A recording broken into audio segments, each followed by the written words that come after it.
안녕하세요. 온땅교회를 말씀으로 섬기고 있는 한성민 목사입니다. 온땅교회 유튜브 채널을 시청해 주셔서 감사합니다. 설교를 들으신 후에 좋아요와 구독을 꼭 눌러주시면 감사드리겠습니다. 온땅교회 말씀 사역에 큰 도움이 됩니다. 오늘도 말씀 안에서 평안하시고 즐거운 하루 되시길 바랍니다. 감사합니다. 구독과 좋아요를 꾹꾹 눌러주세요. 감사합니다. 오늘은 창세기 2부 48번째 시간으로요. 강간당하는 디나, 베델로 올라가는 야곱의 가족이라는 제목으로 말씀을 나누겠습니다. 밧단 아람에서 갈대아 우르죠. 출 바벨론한 야곱이 미스바를 거쳐 마하나임을 거쳐 야복 나루에서 천사와 씨름하여 분이엘의 아침을 경험하였죠. 지도 기억나죠? 우측 내려와서 야복강이 그 요단강에서 이렇게 나온 개천과 같은 그런 조그만 하천이거든요. 야복강을 건너서 이제 그 숲곳에 있다가 세겜을 건너기 위해서는 어디 강을 건너야 돼요? 요단강을 그러니까 요단강을 건너자마자 있는 곳이 어디라고요? 세겜이에요. 그러니까 하나님이 이스라엘 백성에게 약속으로 준 그 가나안 땅은 여기가 지금 애굽이고 여기가 지금 가나안이잖아요. 그럼 여기 지금 전쟁이 있죠. 여기 지금 무슨 운하가 있어요? 스웨즈 운하가 있고 여기가 이스라엘이고 이쪽이 가자지구죠. 네. 여기 가자지구에 지금 전쟁이 일어나서 지금 하마스랑 뭐랑 좀 하고 있잖아요. 여기도 운하가 하나 있거든요. 운하가 하나 있으려고 지금 이스라엘이 그 정치적으로 노력하고 있는데 아마 그 가자지구 전쟁이 이 운하 때문이 아닐까라는 생각이 드는데 대부분 다 사람이 뭐 때문에 싸워요? 돈 때문에 싸우지 뭐 주의 이름 때문에 싸우겠어요. 이게 하나 뚫리면은 돈이 얼마겠어요? 이 세상의 모든 사람 다 이권으로 싸워지니까. 다시 요즘 얘기고 여기 이제 위에 사해가 있고 요단강이 있고 갈릴리 호수가 있죠. 그리고 여기에 뭐가 있다고요? 야복강, 장래 야복강이 있어요. 나만 본다. 그래서 이렇게 내려와서 이렇게 들어가는 거잖아요. 요단 서편이잖아요. 하나님이 이스라엘 백성에게 약속의 땅으로 준 가나안 땅은 요단 여기죠. 서편이요. 여기가 가나안 땅이에요. 그러니까 이게 애굽에서 나와 광야를 거쳐서 가나안 들어가는 것처럼 바벨론에서 나와 여기 광야를 거쳐서 뛰어가니까 가나안 정복 전쟁의 모습을 담고 있는 거고, 그래서 디나 사건을 통해서 이 가나안의 세검성이 야곱의 가족들에 의해서 몰살당하는, 정복당하는 그림이 나오는 거죠. 이걸 통해서 세겜에 있었던 하몰의 가족 족속이 가나안의 족속이라는 것뿐만 아니라 야곱의 족속도 여전히 이방적인 것들을 가지고 있는 자들이라는 게 드러나고 있는 거예요. 그래서 결국 이스라엘 역사는 이 가나안 땅에 관한 역사죠. 근데 지난주에 살펴봤던 것처럼 가나안 땅은 미츠라임이나 미드바르처럼 장소와 공간을 의미하는 것이 아니라 어떤 존재와 실존을 의미한다 그랬죠. 카나안이라는 개념 자체가 동사 어디에서 왔어요? 굴복시키다, 정복하다 그런 동사에서 왔다고 하니까 하나님이 선택한 당신의 백성을 하나님이 정복하고 굴복시켜 주님의 몸된 교회, 머리를 둔 교회로 만드시는 그 구속의 역사를 이미 예표적으로 말하고 있는 거죠. 그러니까 쉽게 이런 구약의 역사가 아니더라도 예수님께서 십자가를 지시고 십자가에서 죽으셔서 머리를 교회에 둔 그 이야기가 우리를 뭘로 만드신다는 얘기예요? 미츠라임에서 미드바르로 불러서 가나안으로 만드시는 하나님의 구속의 사역을 이미 예표하고 있는 거란, 그 십자가를 설명하고 있는 거란 얘기죠. 사실 오늘 설교는 핵심은 그거예요. 그 신약의 그 결론으로, 우리가 결론으로 정리하고 있는 그리스도의 십자가와 성령의 나타남에 대한 예표적 희미한 증언이죠. 근데 문제는 이 이야기를 그러한 복음적인 그리스도의 십자가로 설명해내지 못하니까 되게 이제 인간적이고 율법적이고 행위적인 방식으로 잘못 설명하고 있죠. 그래서 심지어 어떤 사람은 디나가 하몰 족속에게 아들에게 그 강간당한 이유는 누구 때문이야? 아빠 그 야곱 때문이라고. 야곱 네가 베델로 안 올라가고 세겜상에 정착해가지고 그 꼴을 당한 거라고 이렇게 말도 안 되게 설명하는데 그런 식으로 성경을 보면은 한도 끝도 없는 거예요, 사실은요. 아무튼 그렇게 해서 이제 미스바, 마하나임, 야복나루 그 분예를 통과해서 세겜성에 이르고 거기에 정착하게 되는 이야기가 33장 이야기이고 33장 17절부터 20절에 그 이야기가 되어 있고 20절에 야곱이 그곳에 제단을 쌓고 그 이름을 뭐라고요? 엘로힘 이스라엘. 엘로힘이에요. 원래는 엘로힘 이스라엘이라고 부르게 되었습니다. 그리고 34장에 이제 막내딸 디나가 강간을 당할 이야기가 나와 있는데 제가 내용을 굳이 다 일일이 읽어서 할 필요가 없다고 생각이 들어서 중요한 부분 몇 부분만 발췌했습니다. 34장은 크게 세 부분으로 나눌 수 있는데 첫째는 1절부터 12절 하몰의 아들 세겜에게 디나가 강간을 당하게 되는 이야기가 나오고 두 번째로는 강간을 당했는데 너무 좋아하고 사랑해서 그 딸 디나를 아내로 삼으려고 하고 아내를 삼으려고 하니까 결혼을 해야 되잖아요. 그 당시에 결혼, 족속과 족속 간의 결혼이니까 통혼을 하게 되는 이야기가 나오는데 이때 등장하는 것이 뭐예요?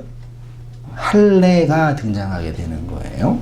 굳이 할례가 등장하게 돼요. 그래서 그 내용이 쭉 있는데 이 페이지로 가셔서 통혼을 하게 되고 그래서 이제 결혼을 하려고 하니까 34장 15절 하반절쯤에 너희 중 남자가 다 할례를 받으면 결혼할 수 있다 얘기하고 쭉 얘기하다가 23절에 그 하몰의 족속이 말하는 거예요. 그러면 그들의 가축과 재산과 그들의 모든 짐승이 우리 소유가 되지 않겠느냐. 누구 얘기예요?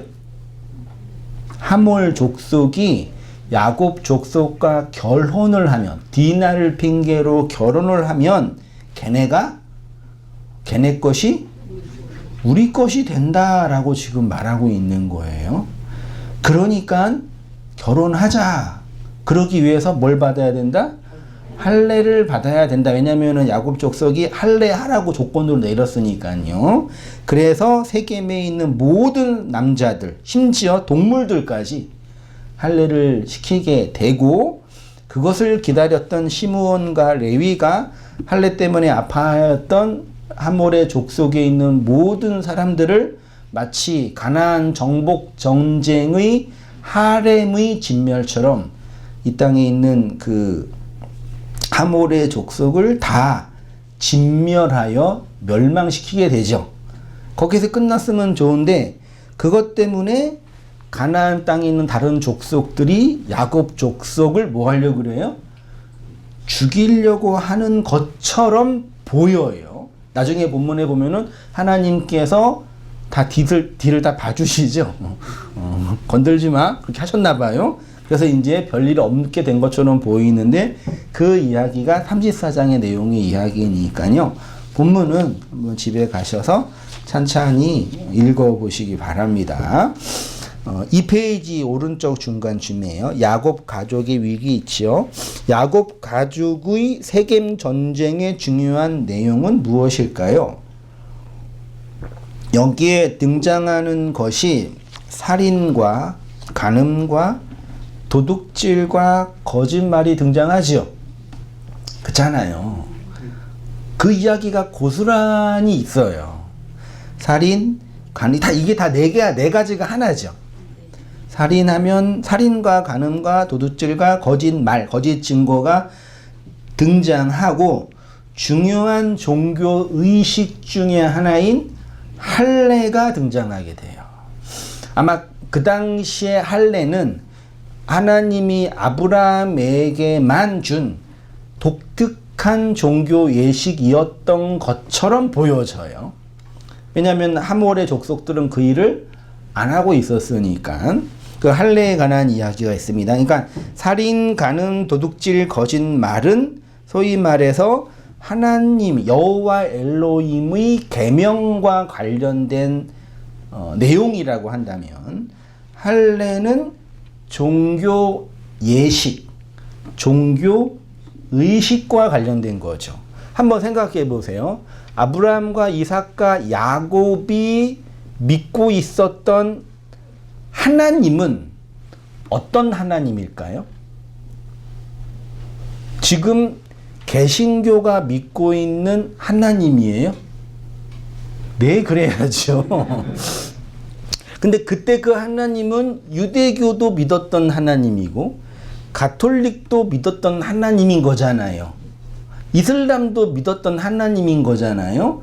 그러니까 그때 야곱의 족속이 여호와 하나님을 믿고 있었다라고 했을 때 다른 가나안 족속과 특별하게 구별되는 게 있었어요, 없었어요? 겉으로 볼 때는 윤리적이고 도덕적인 것으로 구분이 돼요, 안 돼요? 안 되죠. 그때는 십계명 자체가 없었어요. 어떤 윤리적인 어떤 그런 저 사람은 여호와 하나님을 믿는 사람인데 하는 짓거리는 그냥 꽝이야, 그런 말이 성립이 안 됐단 말이에요. 이해되시죠? 그러니까 그런 측면으로 볼 때는 도덕성은 나중에 나온 개념이고, 이 당시에는 야곱이 믿었던 그 종교 신앙, 그 여호와 하나님의 그 신앙을 증명할 수 있는 길은 몇 분이 없었어요? 몇 분이 없었어요? 벗기는 것뿐이 없었단 말이에요. 할례뿐이 없었잖아요. 근데 그 할례는 부부관계, 성관계에서만 볼 수 있는 거니까 아주 은밀하고 내면적인 거란 얘기죠. 다른 독특한 여호와 하나님 믿었던 어떤 그런 종교 신앙을 이렇게 구분할 수가 없다고요. 이해되시죠? 그러니까 혹자들이 말하는 것처럼 야곱의 가족들이 우상을 섬기고 있었던 지금 잘못된 신앙을 갖고 있었다고 말하는 것은 우리 편에서의 야곱에 대한 해석인 거지, 야곱 가족들이 갖고 있었던 신학과는 전혀 다른 거란 말이죠. 이해되시죠? 훨씬 더 종교가 태동에서 확장되기 이전에 그 상태, 원시 종교였다는 얘기예요. 근데 그때 그것을 구분할 수 있는 유일한 방식이 뭐라고요? 할례. 그러니까 말하자면 네가 똑바로 여호와의 신앙, 여호와 엘로힘의 그 하나님을 믿고 있는 신앙인이라면 뭐가 있어야 돼요? 할례가 있어야 된다는 얘기죠. 그만큼 그들에게 중요한 신학적 근거가 되는 거죠. 이해되시죠? 마치 오늘 우리가 믿고 있는 그리스도의 종교처럼요. 이해되시죠?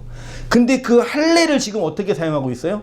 이 인간들이 하몰의 족속은 요거 한번 받아가지고 걔는 먹어보자 하는 거고, 그 다음에 시므온과 레위는 요거 받을 때 얘네 힘들 때 그냥 쳐서 죽이자 그런 거예요. 하나님이 언약으로 할례를 하라고 줬는데 어느 누구도 그 할례가 무엇을 의미하는지 모르고 있었던 거지요, 말하자면요.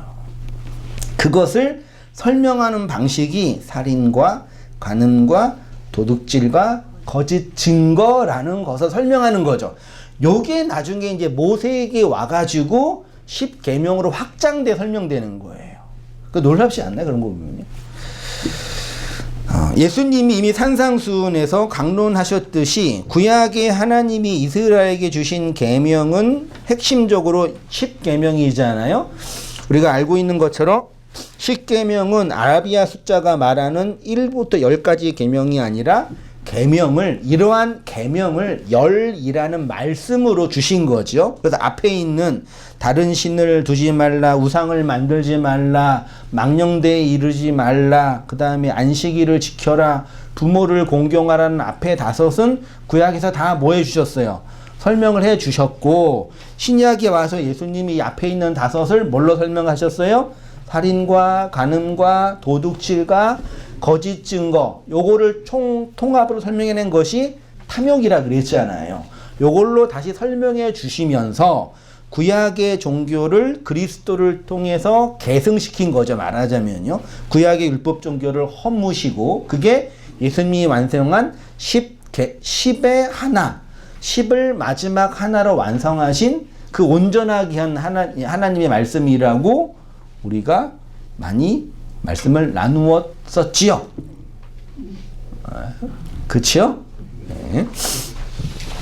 그래서 이제 살인하지 말라, 간음하지 말라, 도둑질을 하지 말라, 거짓 증거하지 말라. 이게 마테마가 누가 요한복음이라고 설명했잖아요. 옛날에요. 자, 3페이지로 가셔서 10계명을 4개의 말씀을 설명해 주셨는데 오늘 가나안 전쟁 중에 살인과 간음과 도둑질과 거짓 증거가 다 있네요. 그리고 이것에 직접적 영향을 준 것이 할례라는 종교 의식입니다. 할례의 핵심은 언약의 뭐라고요?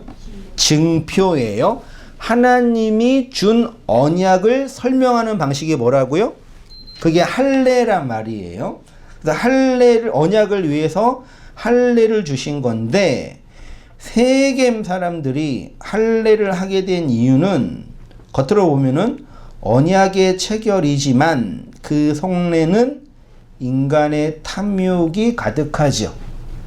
그렇죠? 창세기 17장 이하에 여호와 하나님이 아브라함에게 할례를 하라고 했을 때의 목적은 이것은 너희와 내가 맺는 무슨 언약이라고요? 영원한 언약이라고 설명해 주셨습니다. 그래서 하나님이 할례를 주신 목적은 보이지 않는 하나님의 언약을 보이는 육체에 새긴 거예요.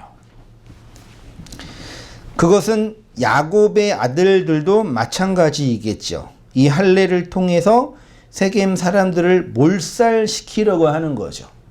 마치 자신들이 믿고 있는 하나님의 종교를 이용해서 가나안에 살고 있는 이들을 도륙하려는 내용이 담겨져 있는 거죠. 됐죠? 여기까지는 뭐 이해는 되시죠? 자, 이걸 통해서 하나님이 야곱 가족에게 뭘 증명해 내시는 거예요? 가나안에 있는 하몰의 족속도 우상 숭배자이고 너희도 우상을 숭배하는 자라는 게 뭐예요? 폭로되는 이야기인 거죠. 그 이야기를 썼는데 그러니까 가나안 땅에 살고 있는 세겜의 사람들과 지금 가나안 땅에 들어가는 야곱의 가족들은 여전히 하나님의 계명, 그 영원한 언약을 사람의 뭐요? 우상으로 섬기고 있다라는 얘기죠. 이렇게 하나님의 언약을 약속으로 받지 못하면 뭐 하게 된다고요? 우상 숭배가 되는 거예요. 그 소위 말해 구약에서 하나님이 제일 싫어하는 게 뭐예요? 우상 숭배잖아요. 그래서 하나님이 이 가나안 정복 전쟁을 통해서 가나안의 족속이라고 대표되는 하몰도 멸절시키고 야곱의 가족도 멸절시키는 거죠. 근데 그 멸절이 육체적 죽음이 아니라 어떤 죽음이에요? 언약적 죽음이에요. 그래서 그 죽음을 설명하는 게 어디에 묻어요? 상수리 나무에 묻는다라고 표현하는 거예요. 그거는 야곱의 가족이 뭐 한 거예요? 죽고 태어나 베델로 올라가는 거예요. 설명할게요. 이 전쟁을 통해서 가나안에 거주하는 세겜 사람들뿐만 아니라 야곱의 가족도 여전히 하나님을 우상으로 숭배하며 살고 있다라는 것이 폭로된 거죠. 하나님은 그때 말씀하십니다. 베델로 올라가라. 그 전까지 말씀 안 하다가 이 사건을 계기로, 이 사건을 통해 혹은 이 사건으로 말씀을 하시는 거예요. 예수님이 산상수훈에서 애통하는 자는 복이 있나니 그들이 뭘 받는데요? 위로를 받을 것이며 그랬죠. 위로받으면 좋으시죠. 그렇죠. 그렇죠. 네, 위로를 좋죠. 위로는 현실적인 문제를 해결해 줘요. 근데 왜 위로가 좋으시죠? 여보 난 너무 몸이 아프고 힘들어. 목도 너무 아프고 콧물 계속 나. 그렇게 아내가 그렇게 옆에서 그러면 뭐라고 대답해야 돼요? 그러면 큰일 나는 거예요. 그게 T들의 한계예요. T의 한계예요. 이해되시나? 그때 그렇게 말하는 이유는 나 이렇게 힘들게 일하고 있으니 그런 나를 공감해주고 위로해주라. 그러니까 당신 힘들게 일했구나. 고생했어. 그 얘기를 해야지. 앞에 병원 있잖아. 약 먹어. 그러면. 그래서 남자들이 이혼 당하는 거라고. 그러더라고요.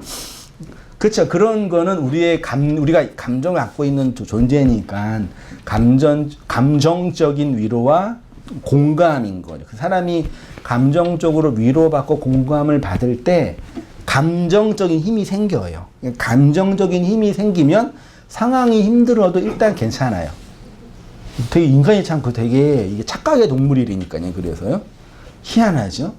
근데 하나님의 이 파라칼레오는 그런 위로인가요? 이 위로는 그러니까 우리가 말하는 그 위로가 아니라 파라칼레오는 파라는 옆이고 칼레오는 뭐예요? 부르다거든요. 옆에서 불러내는 게 뭐라고요? 그게 위로예요.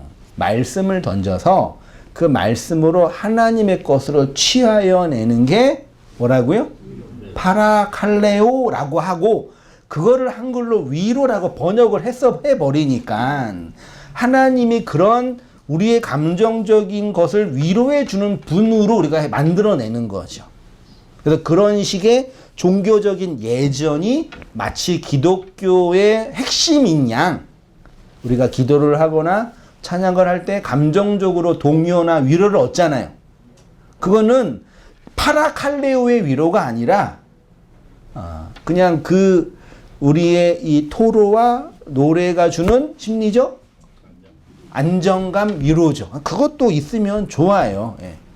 이게 뭐 나쁘다, 그건 옳지 않다 그런 말하고 싶은 게 아니라 본문에 지금 말하고 싶은 건 그래요. 그러니까 그래서 애통하는 자를 애통을 왜 해요? 서러워서? 억울해서?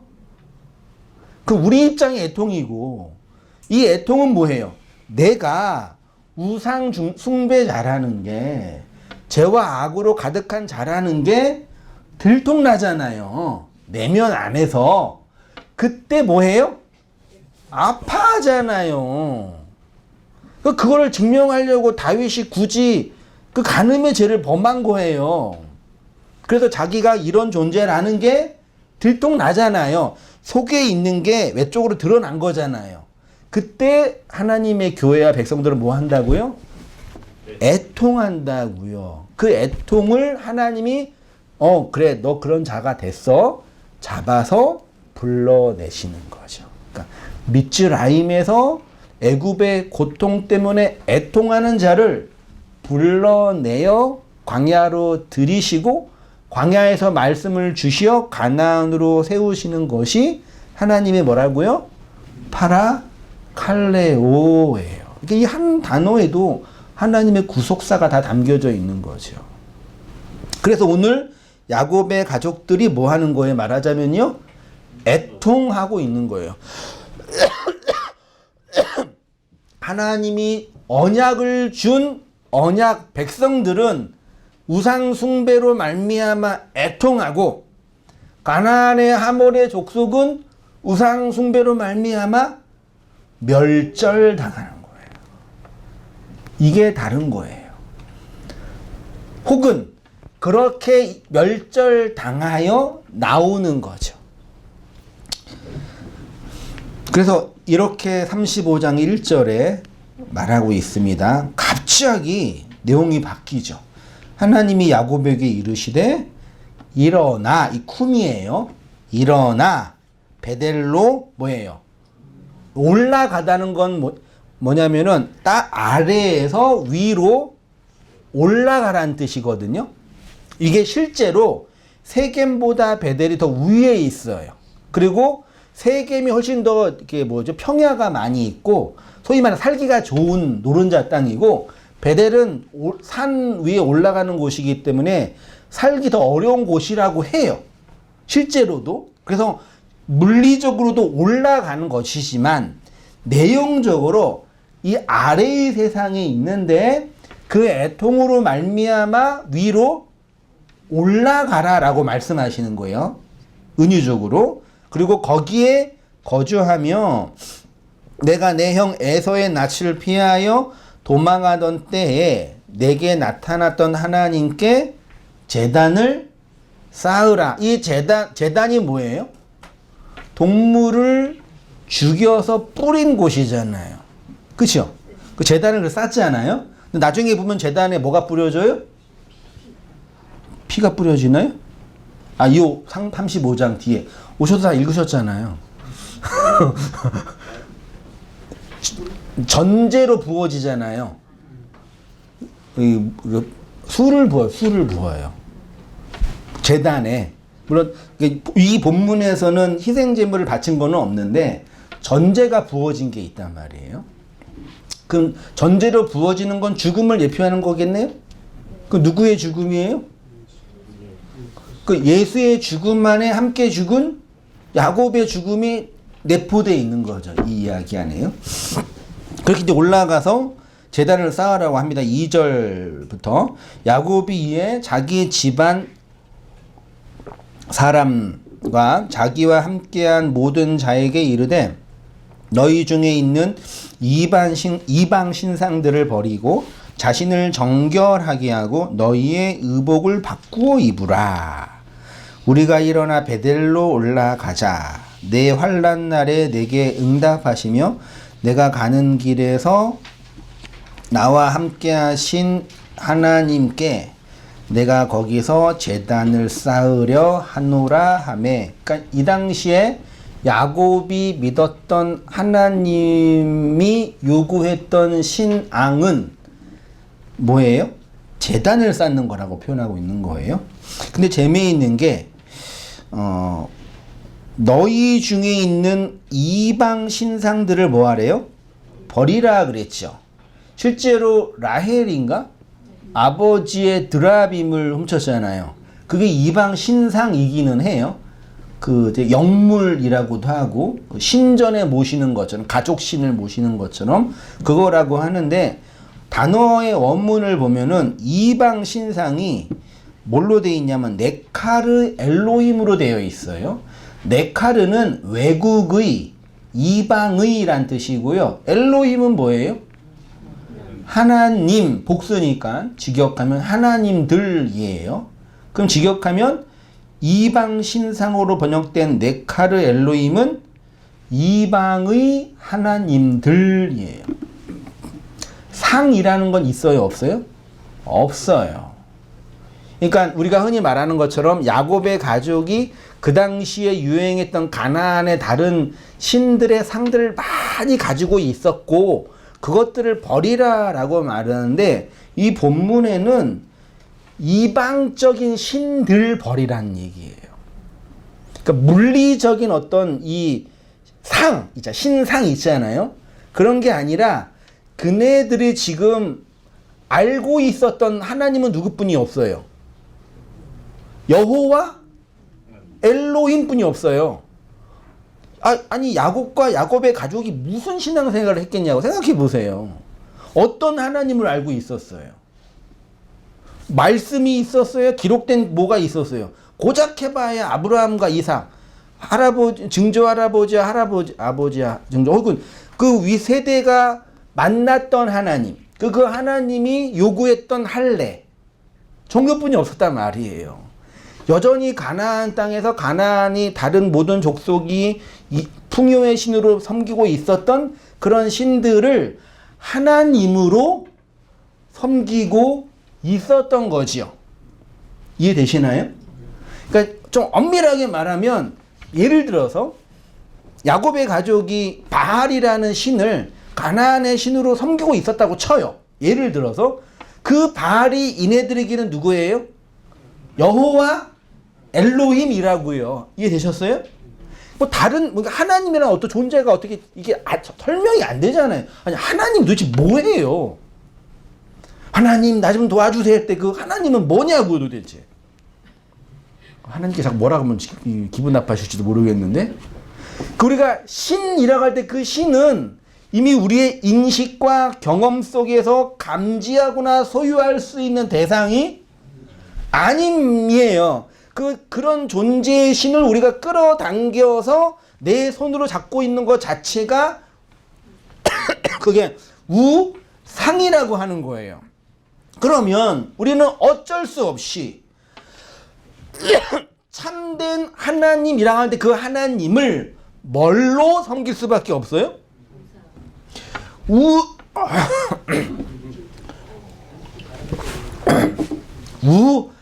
우상으로밖에 섬길 수가 없단 말이에요.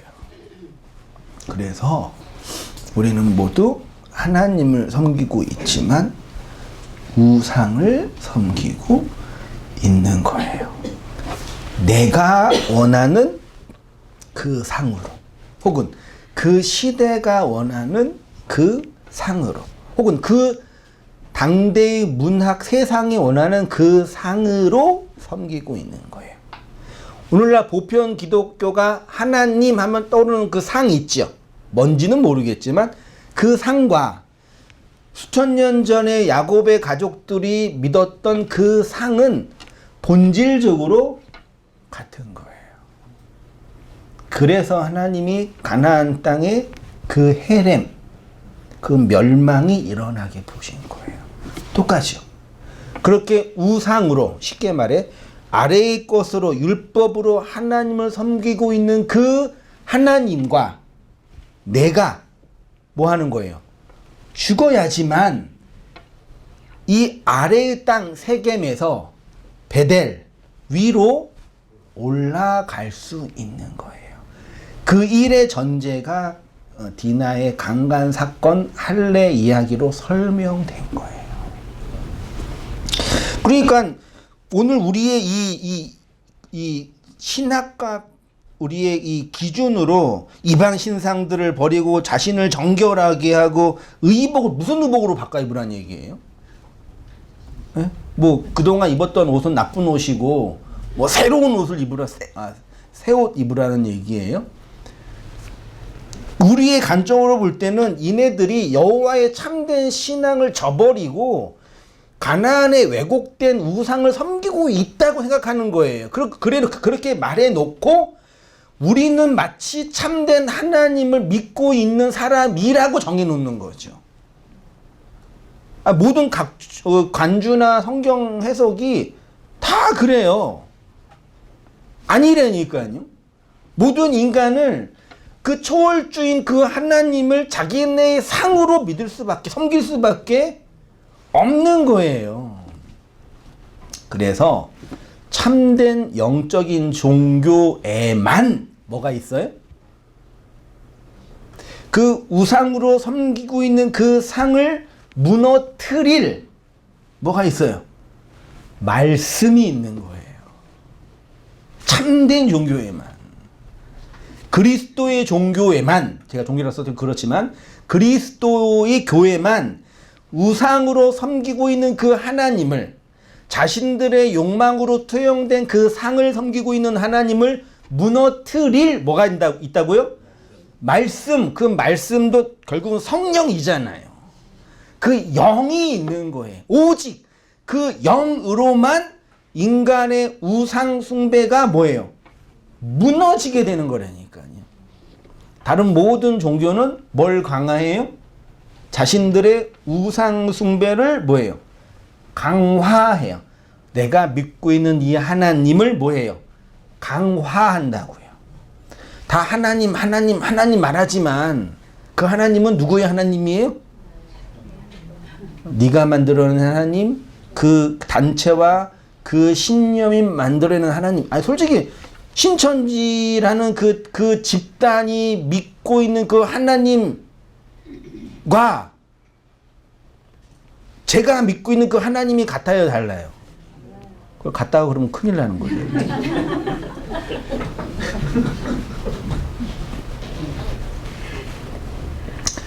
더 확장돼서 아니 그래 개신교가 믿고 있는 하나님과 구교도 가톨릭이 믿고 있는 하나님이 같아요, 달라요? 그러니까 우리는 그거를 종교적인 예전과 교리적인 전통 정도로만 구분한다고요. 가톨릭의 종교 외식에서 말하는 그 가톨릭을 미사라 그러죠. 네. 그렇게 하는 그때 믿는 그 하나님 상이 있죠. 오늘 개신교가 맞는 그 상이 있잖아요. 그게 같아요, 달라요?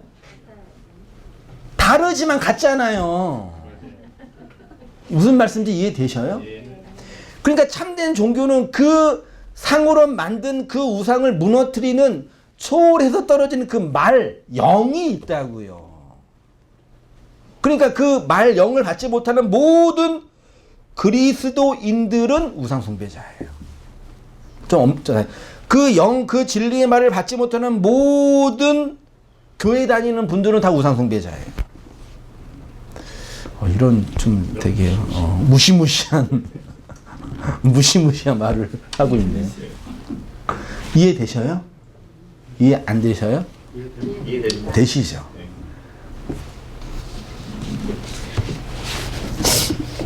실제로 구약에 모세오경이나 그 선지서에 가면 이스라엘 실제로 이게 상을 만들었잖아요. 나중에 모세의 놋뱀도 느사단이라고 됐잖아요, 우상이요. 그때 그 우상을 쓴 단어가 따로 있어요. 여기는 우상이 아니라 그냥 다른 하나님, 이방의 엘로힘이에요. 신과 신상은 엄연히 달라요. 신은 인간이 감지하거나 연구하거나 소유할 수 있는 존재가 아니죠. 근데 여기서 이제 그 신앙과 불신, 그러니까 무신론이라는 게 구분되는데, 그 초월적인 신이 아예 없다라고 주장하는 사람들은 무신론자고, 그 초월적인 신이 계시는데 그 신이 나에게 말한다고 믿는 사람들이 신앙이라고 하는 거죠, 소위 말해서. 근데 그 초월적인 존재는 형이상학적이고 이데아, 묵시의 개념이라는 얘기죠. 그래서 참된 영적인 종교는 우리가 그 초월의 하나님, 그 묵시의 하나님께 도달하는 게 아니라 뭐라 그래요? 그 초월, 묵시가 우리에게 뭐예요? 임한다라고 말하잖아요.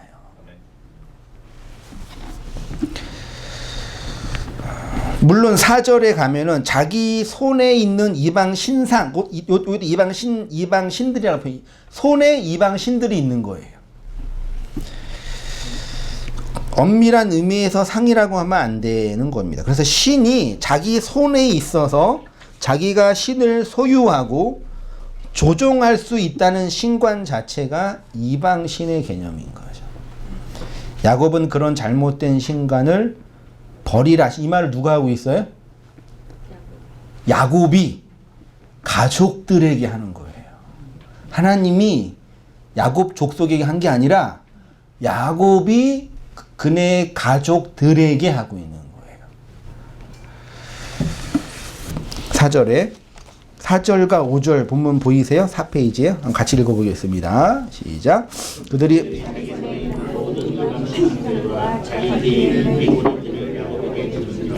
야곱이 그것들을 세겜 근처 상수리 나무 아래 묻고 그들을 떠났으나 하나님이 그 사면 고울들로 크게 두려워하게 하셨으므로 야곱의 아들들을 추격하는 자가 신비롭죠. 그래서 하나님께 열심히 기도하면은 이런 문제 다 해결해 주신다, 이렇게 다 뒷배 봐주신다 그러는데, 그러지 마세요. 그 진짜 큰일 나요. 정말 이래니까요. 믿음이 적어서 뒷배 안 봐주시는 건 안 돼요. 큰일 나요.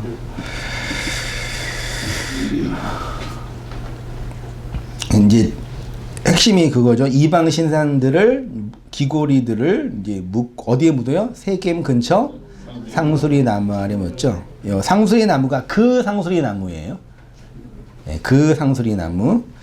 6절에 볼게요. 야곱과 그와 함께한 모든 사람이 가나안 땅 루스 곧 베델에 이르고 그가 거기서 제단을 쌓고 그곳을 엘 베델이라 불렀으니 이는 그의 형의 낯을 피할 때 하나님이 거기서 그에게 나타나셨음이더라. 8절 리브가의 유모 드보라가 죽음에 그를 베델 아래 있는 상수리 나무 밑에 장사하고 그 나무 이름을 알론 바굿이라 하였다. 이상하지 않나요? 지금 누구 이야기하고 있어요? 야곱 족속, 야곱 가족의 이야기를 하고 있죠. 근데 갑자기 누가 나와요? 유모도 누구 유모예요? 리브가가 누구예요? 야곱의 엄마잖아요. 야곱의 엄마잖아요. 이삭의 부인이고. 그쵸? 갑자기. 아니, 리브가가 죽었다 그러면 이해할 수 있는데, 리브가의 뭐예요? 이거 이해되세요? 나 진짜 보면서, 읽으면서, 왜 갑자기 유모가, 왜 유모가, 얼마나 이게 사랑 많으신 분이셨으면, 그렇게 하잖아요. 그래서 실제로 되게 해석하기 어려운 본문. 이게 또 문맥과 전혀 안 맞아요. 그래서요. 그때 유모의 죽음이 뭐 큰 일이라고 또 성경에 기록되어 있어요. 이유가 있겠죠. 그 리브가의 유모니까 유모가 뭐예요? 젖주는 사람이 젖도 주고 키우는 거잖아요. 그러니까 아기가 자랄 때까지 젖주고 키우는 거잖아요. 이걸 신약에서 뭐라 그래?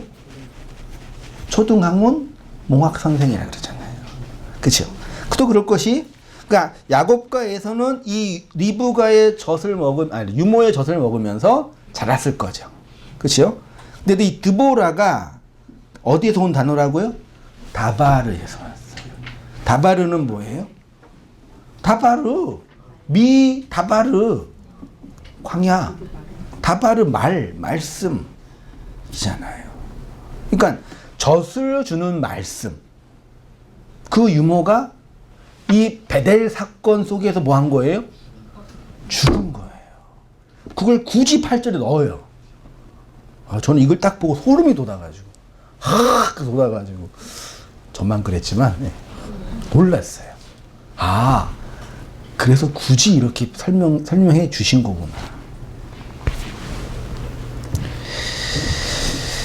유모 드보라는 야곱에게 젖의 말씀, 몽학선생, 율법의 말씀, 상으로 믿는 하나님, 그 몽학선생의 역할을 했던 그 존재가 이 베델 사건에서 뭐 한 거예요? 죽은 거예요. 그리고 이제 야곱의 생애는 여기서 이제 거의 끝나는 거죠. 구속사적인 사건은 나중에 이제 그 누구예요? 애굽에 내려가서 이제 애굽의 왕이 누구지? 바로한테 내가 험악한 세월을 살았다 정도만 이제 축복하는 걸로 끝나게 되는 거잖아요. 고린도전서 3장 1절 이하에 형제들아 내가 신령한 자들을 대함과 같이 너희에게 말할 수 없어서 육신에 속한 자 곧 그리스도 안에서 어린아이들을 대함과 같이 하노라. 그리스도 안에 있는 어린아이들이라고 바울이 표현하고 있죠. 이들의 특징은 뭐냐면 뭐예요? 젖을 먹는다. 이들이 미성숙해서 윤리적으로 도덕적으로 문제가 있는 게 아니라 이들은 하나님의 말씀을 뭘로 먹는다? 젖으로 먹는다. 이게 무슨 뜻이에요? 뭐 단단한 음식은 1단계, 2단계, 3단계, 5단계, 6단계, 7단계, 8단계, 9단계, 10단계를 할 때 10단계가 단단한 음식이고 1, 2단계는 젖이죠? 그래요? 하나님의 말씀을 인간의 문자로 그대로 받는 것을 뭐라 그래요? 그 젖의 말씀이라 그래요. 인간의 문자 그대로 받는 거를. 인간의 문자 그대로 받으면 그 하나님은 뭐라고요? 우상이라고. 상. 그러니까 모든 종교에는 다 뭐가 있어요? 다 상이 있잖아요. 상이 없는 종교가 어디 있어요? 모든 없는 그 상을 얼마나 화려하게 하냐. 얼마나 그 되게 뭐죠? 감각적이고 자극적으로 하냐가 그 종교의 흥망성쇠를 결정한다니까요. 필리핀이 가톨릭 국가잖아요. 국가인가? 아무 가톨릭 기독교 많이 있잖아요. 그 행사를 하는데 검은 그 검정색인 그 인형이 십자가를 들고 있는 그 상을 이렇게 가마에 밀고 가더라고요. 근데 대중들이 그거 잡으려고 혈안이 됐어. 그 뭐냐 그러니까 검은 예수래. 웃을 일이 아니라니까요. 아니 언제 예수님이 검은 예수가 돼버렸어요? 그 검은 예수를 잡으면은 한 해 동안 운수대통, 어려운 일 없고 마음의 평화. 그거를 필리핀에서 한다니까 실제로요. 난 그걸 보고 진짜 와, 무섭다니까요.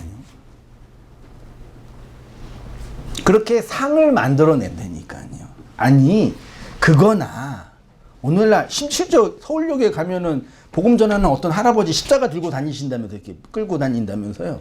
그거나 뭐가 검은 예서가 더 무섭긴 하지만 감정적으로 무섭잖아요.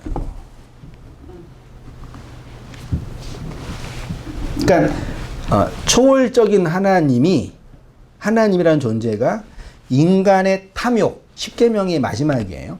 탐욕이 만나면 뭐가 된다고요? 우상이 된다고요.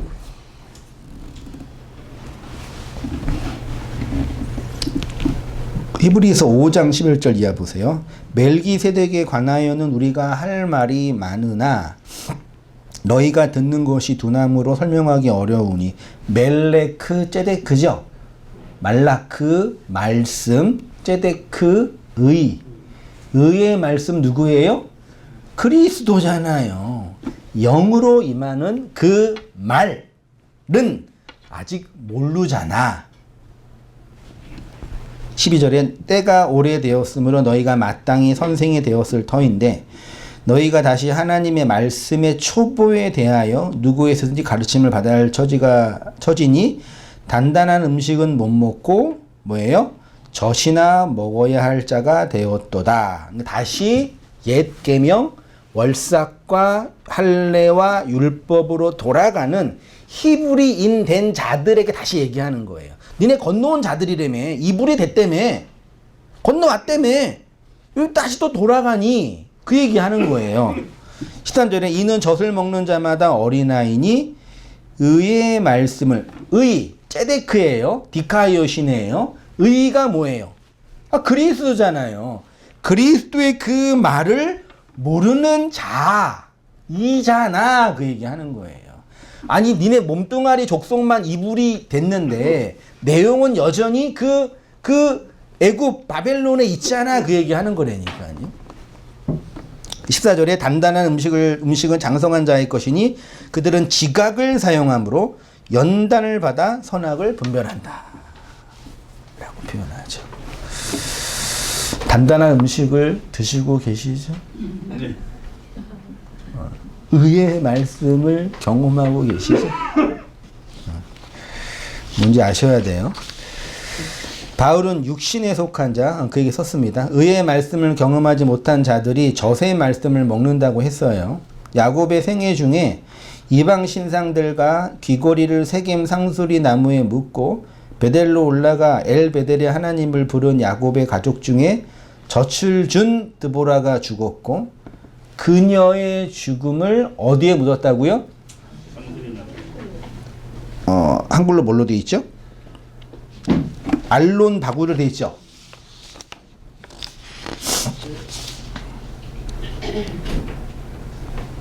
장사하고 그 이름을 알론 바굿. 알론 바굿이 그냥 눈물이 아니라 무슨 눈물이에요? 통곡의 나무래요. 통곡의 참나무. 통곡의 진리의 나무래요. 옛 율법이 그 우상으로 만든 나가 묻혀 죽은 그 현실을 뭘로요? 통곡이라고 표현하는 거예요. 이후 하나님이 야곱에게 이렇게 말씀하셨습니다. 이것이 바로 세겜에서 베델로 올라간다는 것의 의미이겠죠. 가나안이라는 하나님의 약속의 땅이 바로 이러한 교회의 실존과 존재됨을 설명하는 것입니다. 그리고 그곳에서 그리스도의 십자가 안에서 함께 연합하여 서로 죽은 죽음의 현실이 있는 거죠. 자, 9절부터요 15절 좀 길지만 마지막 같이 한번 읽어보겠습니다. 시작. 야곱이 밧단 아람에서 돌아오매 하나님이 다시 야곱에게 나타나사 그에게 복을 주시고 하나님이 그에게 이르시되 내 이름이 야곱이지만은 내 이름을 다시는 야곱이라 부르지 않겠고 이스라엘이라 내 이름이 되리라 하시고 그가 그의 이름을 이스라엘이라 부르시고 하나님이 그에게 이르시되 나는 전능한 하나님이라 생각하고 번성하라. 한 백성과 백성들의 총회가 내게서 나오고 왕들이 내 허리에서 나오리라. 내가 아브라함과 이삭에게 준 땅을 내게 주고 내가 내 후손에게도 그 땅을 주리라 하시고 하나님이 그와 말씀하시던 곳에서 그를 떠나 올라가시는지라. 야곱이 하나님이 자기와 말씀하시던 곳에 기둥을 듣고 돌기둥을 세우고 그 위에 전제물을 붓고 또 그 위에 기름을 붓고 하나님이 자기와 말씀하시는 곳의 이름을 베델이라 불렀더라.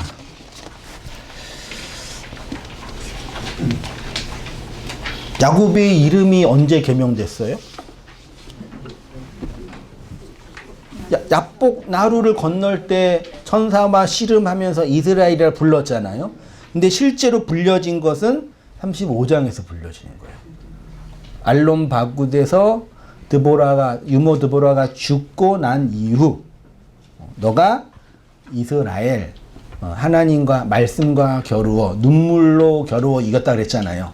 눈물로 겨루어 이긴 자라고 이때부터 이스라엘이 된 거죠. 이미 분이엘 속에서는 그렇게 선언된 거고 여기서 불려진 거죠. 그렇게 표현하고 있습니다. 그리고 14절에 쭉 보다 이제 그리고 이제 약속한 거죠. 뭘 준다는 얘기예요? 자손 준다 그랬죠. 자손. 그 자손이 누구래요? 왕이래잖아요. 그 왕은 당연히 누구겠어요? 그리스도겠죠. 네가 그 율법 안에서의 우상으로서의 하나님으로 섬기던 그 너가 죽어서 그 영이 임하였으니 그것이 또 다른 뭐래요? 그리스도 말이 된다고 표현하고 있는 거죠. 14절에 야곱은 하나님이 자기가 말씀하시던 곳에 돌 기둥 많이 했었죠. 돌 기둥을 세우고 기둥을 세워서 십자가를 세운 거예요. 그리고 거기에 뭘 부었다고요? 전제물을 붓고 또 기름도 부었대요. 전제물 곧 기름을 부은 거예요. 전제가 뭐예요? 전제. 그 제사법에 부는 걸 전제라고 그러거든요. 근데 주로 부을 때 뭘 부어요? 소주를 붓잖아요. 술을 붓잖아요. 술 부어요. 이때 이 전제에 붓는 술이 포도주예요. 포도주를 붓는 제사법이 전제예요. 포도주는 당연히 그리스도의 피겠죠. 그리고 그 피가 영이라고요. 기름, 말씀이라고요. 그 그리스도의 십자가의 죽음으로 성령이 임하여 교회, 그리스도의 머리가 성도의 머리로 취하여지는 것, 그게 교회잖아요. 되는 걸 설명하고 있죠. 그래서 사도 바울이 그의 4번의 전도 여행을 다 마치고 마지막 로마의 감옥, 로마라고 보여지는데 감옥에 갇혔을 거라고 추정했을 때 쓴 목회 서신의 마지막이 디모데 후서. 그래서 디모데 후서는 되게 자전적이고 고백적인 글이 많이 있잖아요. 그 중에 이제 마지막 장에 4장 6절에 이렇게 고백합니다. 디모데에게 전제와 같이 내가 벌써 부어지고, 한글로 먼저 볼게요. 나의 떠날 시각이 가까이 왔도다. 느낌이 뭐예요? 나 이제 죽을 것 같아, 그런 거예요. 더 이상 못 살 것 같아, 그런 거예요. 아, 여기에서 죽을 것 같는데, 그러는 거예요. 그리고 7절에 나는 선한 싸움을 싸우고 나의 달려갈 길을 마치고. 바울이 싸운 싸움이 뭐예요? 열심히 전도 여행, 선교 여행, 교회 개척. 그게 바울의 싸움인 거죠. 그 정도로 이해하죠? 나 그거 열심히 했다. 얘야. 나 열심히 하나님 주신 사명 감당하려고 내 목숨 아끼지 않고 살았다. 그 얘기처럼 느껴지죠? 나 달려갈 길을 열심히 해서 마쳤다. 최선을 다했다. 그러니까 뭐예요? 믿음을 지켰다. 8절에. 그렇게 했으니까 이제후로는 나를 위하여 의의 면류관이 예비되었다. 뭐예요? 내가 평생 동안 복음을 전하고 애쓰며 살았는데 죽을 것 같아. 그치만 이제 이런 나를 위해서 하나님이 의의 면류관을 예비해 주셨어. 이거잖아요. 그쵸? 그거는 이제 지극히 문자적으로 보는 거예요. 지극히.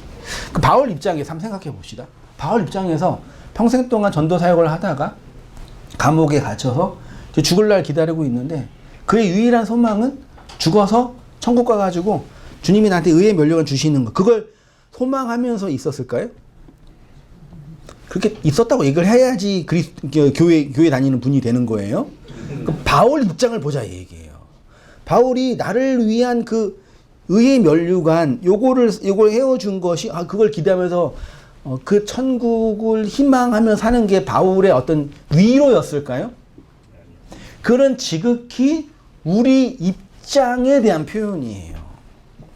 아니 목사님 그러면 우리가 이 죽어서 천국에 가는 그 소망이 없으면 무슨 낙으로 신앙생활 해요? 그렇게 말하는 분들이 많이 계시잖아요. 그건 잘못 신앙생활 하고 계시는 거예요.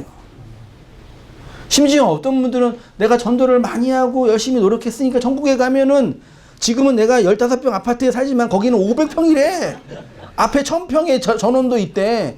거기서 살 수 있대. 그렇게 말하는 분도 있잖아요.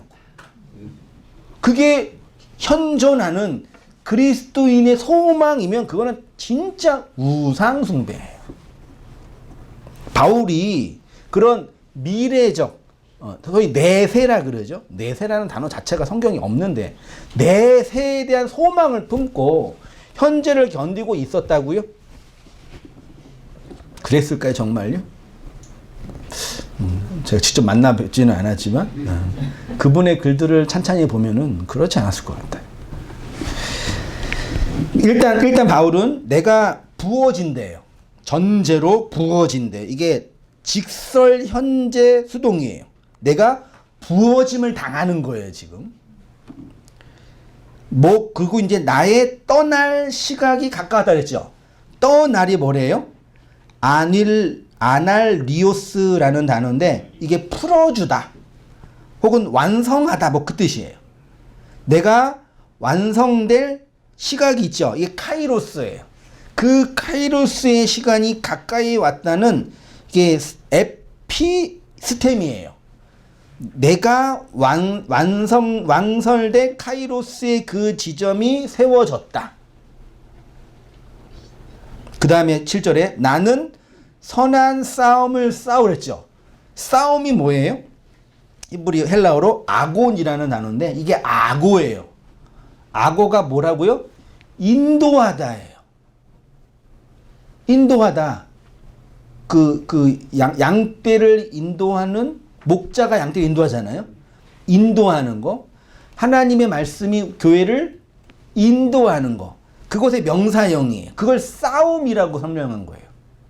그러니까 우리 입장에서 하나님이 말씀을 나를 끌고 가는 거 있잖아요. 그게 뭐라고요? 아곤데 싸움으로 인식한다고요. 번역한다고요. 나는 주의 말씀을 따라 인도함을 받으면 너무 편해요. 이게 아니라 초월의 말씀이 현상계 안에 있는 나를 끌고 간다고 하는데 그게 너무 좋아. 그럴 수 있겠냐고요. 말씀이 끌고 가는 걸 싸움이라고 표현하는 거예요. 그 선한 말씀이 끌고 가서 나의 달려갈 길, 신앙의 여정이 마치고 테텔레스 타이라는 그 예수님이 말한 것처럼 완성이 됐으니 이해되시나요? 그 말씀이 나를 끌고 가 그 신앙의 여정이 완성이 됐으니 그게 믿음을 뭐 하는 거래요? 지켰다. 이게 피스티스 테레오예요. 믿음이라는 거를 담지했다. 이걸 한 단어로 뭐라고요? 피스토스. 피스토스는 뭐예요? 믿는 자. 이걸 신실한 자라고 번역했거든요. 혹은 믿음이 된 뒤에 오미크론 시그마가 뒤에 붙으면 헬라어의 그런 존재거든요. 그 믿음의 존재가 됐으니 됐죠? 그 말씀이 나를 끌고 가. 내가 믿음의 존재가 됐으니 그거는 나를 위한 위하여가 아니라 나로 의의 면류관 의롭게 면류관 어디에 있어요? 머리 쓰잖아요. 의로움의 머리 누구의 머리예요? 그리스도의 머리잖아요. 그게 이거 예비가 아니라 세워졌으니 그 얘기예요. 그러면 이 번역만 잠깐 보더라도 바울이 전제로 죽어진다는 그 얘기는 내가 이제 물리적, 육체적으로 죽는다라는 그 개념을 내포하면서 그것이 내가 그 말씀, 하나님의 그 초월의 말씀이 나를 끌고 베델이라는 그 하나님의 교회로 머리 둔 그 집으로 끌고 가시는 것이 완성되는 그 고백을 하는 거예요, 바울이요. 이해되시죠? 이게 그리스도를 믿고 있는 성도의 존재이고 현실적 실존이라고요.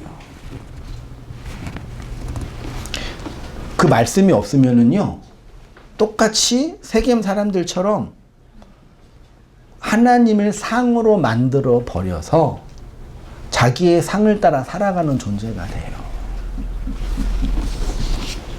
그러니까 성도는 그 말씀에 아고 끌려가는 성도는 하나님을 그 상으로 만들 수 있어요, 없어요? 아니 그 말씀이 계속 나를 깨트리고 무너뜨리는데 어떻게 상을 만들어요? 가나안에 들어와 정착했잖아요. 들어와서 어떻게 했어요? 다 부시고 다시 데리고 갔잖아요. 또 집어넣으면 다 부시고 또 데리고 갔잖아요. 그걸 지금 실존을 말하는 거라니까요. 그래서 예수님이 오셔서 세상이 끝날 그날까지 뭐가 늘 있는다 그랬어요. 너에게 뭘 전한다 그랬어? 이 세례, 이 성찬을 영원히 전한다 그랬잖아요. 그 세례와 성찬이 뭐예요? 나를 새롭게 하고 나를 끌고 가는 뭐? 그리스도의 그 영으로서의 말이라고요. 그렇죠? 그 말은 누구만 할 수 있어요? 한성민 목사만 할 수 있는 거예요. 그 말은 하나님이 여러분에게 하시는 거예요. 어떤 인간이 그 말을 해요. 가르치는 내용, 진리로 살아가는 한 사람으로 말하는 것 뿐이지, 그거는 그 초월에 계시는 하나님이 우리 성도 각자의 교회됨, 머리 둔 교회, 머리 둔 집들에게 베델로 말씀하시고, 그래서 전제를 붓고 제단을 쌓으라라고 하시는 그 얘기가 이 얘기라니까요. 그냥 제단 쌓는다 그래가지고 1000번째 드리고 새벽 예배, 새벽 제단 드리고 그런 말도 안 되는 게 아니라 그 말씀에 의하여 그 영의 말씀에 의하여 깨트려지고 무너지는 성도의 실존이 제단을 쌓는 거예요. 언제까지요? 죽을 때까지라 그러면 좀 슬프고 그러긴 싫은데. 그래서 이제 한 50을 뭐라 그러죠? 이순이라 그러네? 60을 한갑이라 그러네? 아니 50을 뭐라 그러죠? 지금 그 50 정도 돼야 돼요. 네. 50 다 넘으셨죠? 그럼 되신 거예요. 네? 환갑은 이제 갑이 된 거고, 그건 다 50만 되면 돼요. 그래서 예수님 보고 50도 안 됐다 그랬잖아요. 50은 되지. 아직 안 됐어요, 만으로. 근데 하는 행세는 50이 넘었어요, 저는. 고마워요. 말씀이 이렇게 이끄니까 된 거잖아요. 농담이에요. 새겨 들으세요. 이것도 고지고대로 들으시면 또 50 됐습니다. 이제 네, 됐습니다. 네, 저는 이제 끝났습니다. 안녕히 계세요. 그러지 마세요. 제가 그 얘기를 6페이지 아래에 쭉 썼습니다. 한번 쭉 보시면 되고요. 중간쯤에 중간 아래쯤에 8절에 나를 위하여는 나에게로 번역을 했습니다. 그러니까 바울은 나에게로 그리스도의 의로움의 관이 세워져 있다는 현재 자신의 믿음의 실존에 대한 고백인 거죠. 베델로 올라간 야곱이 그곳에서 돌 기둥을 세우고 포도주를 붓고 베델이라고 부른 것과 같은 차원인 거죠. 그러므로 하나님이 교회로 부르신 자들에게는 이렇게 그리스도가 십자가로 완성한 진리의 말씀에 의해서 추적당하고 완성되어지는 그 카이로스 오타입니다. 카이로스의 그 지점이 있는 거죠. 그게 미즈라임에서 미드바르를 통하여 가나안 굴복의 존재 자리가 된 거죠. 하나님 이 세상을 둘러보시면서 어떤 자를 찾으신다고요? 나를 전심으로 찾는 자를 찾는다고 역대 상황에서 말했잖아요. 그게 이런 사람을 얘기하는 거예요. 그런 사람만 하나님이 찾아내신다고 표현하는 거예요. 그게 가나안이 되어가는 성도의 실존이 되는 거죠. 오늘날 이 가나안 성도를 이상하게 말해가지고 또 안 나가 성도라 그래가지고 다 그 단어를 자기 멋대로 사용한다니까요. 연구할 생각을 전혀 안 해요. 가나안이 뭔지 고민도 안 해요. 이렇게 다 이렇게 온 세상에 다 정보가 많이 있는데 사전만 두드리고 번호만 누르면 가나안, 카나안이고 굴복하다, 굴복시키다, 겸손하게 만들다 그런 단어장에 다 그 공부 잘한 분을 다 만들어 놓으셨는데 그거 치면 나올 그거를 괜히 이상하게 만들어 놓고 자기들의 언어로 만들어 놓고 상을 만들어 놓고 제가 승질낼 부리는 아닌데 그렇다는 얘기입니다. 이 은혜 안에서 살아가는 우리 성도님 되시기를 축원드립니다. 기도하겠습니다. 하나님 아버지, 우리의 믿음의 실존이 전제로 부어지고 말씀에 이끌려지고 옛 율법과 몽학 선생의 죽음으로 그리스도의 머리로 세워지는 교회인 것인 것을 확인하고 배웁니다. 그런 우리의 현실과 삶 속에서 하나님이 이끄시고 말씀하시는 그 초월의 영광과 깨닫게 하시는 은혜와 깨트리시는 능력들을 경험함으로 그 은혜의 말씀 안에서 안식하며 살아가는 우리의 모든 삶들이 될 수 있도록 하나님 아버지 인도하여 주옵소서. 나를 위하여 나에게로 말씀하셔서 그리스도의 의로운 머리로 벳엘로 세우셨사오니 그 은혜의 현실이 어떻게 그 말씀의 임하심 속에서 나타나고 있는지를 보게 하시고 그 속에서 진정한 주님을 향한 찬송과 우리를 지으심에 관한 고백이 말씀의 내용 속에서 흘러나올 수 있도록 아버지 하나님 인도하여 주시옵소서. 이제는 우리 주 예수 그리스도의 은혜와 하나님 아버지의 크신 사랑과 성령의 교통하심이 사랑하는 모든 성도님들의 삶 속에 지금부터 영원까지 함께 있을지어다. 아멘.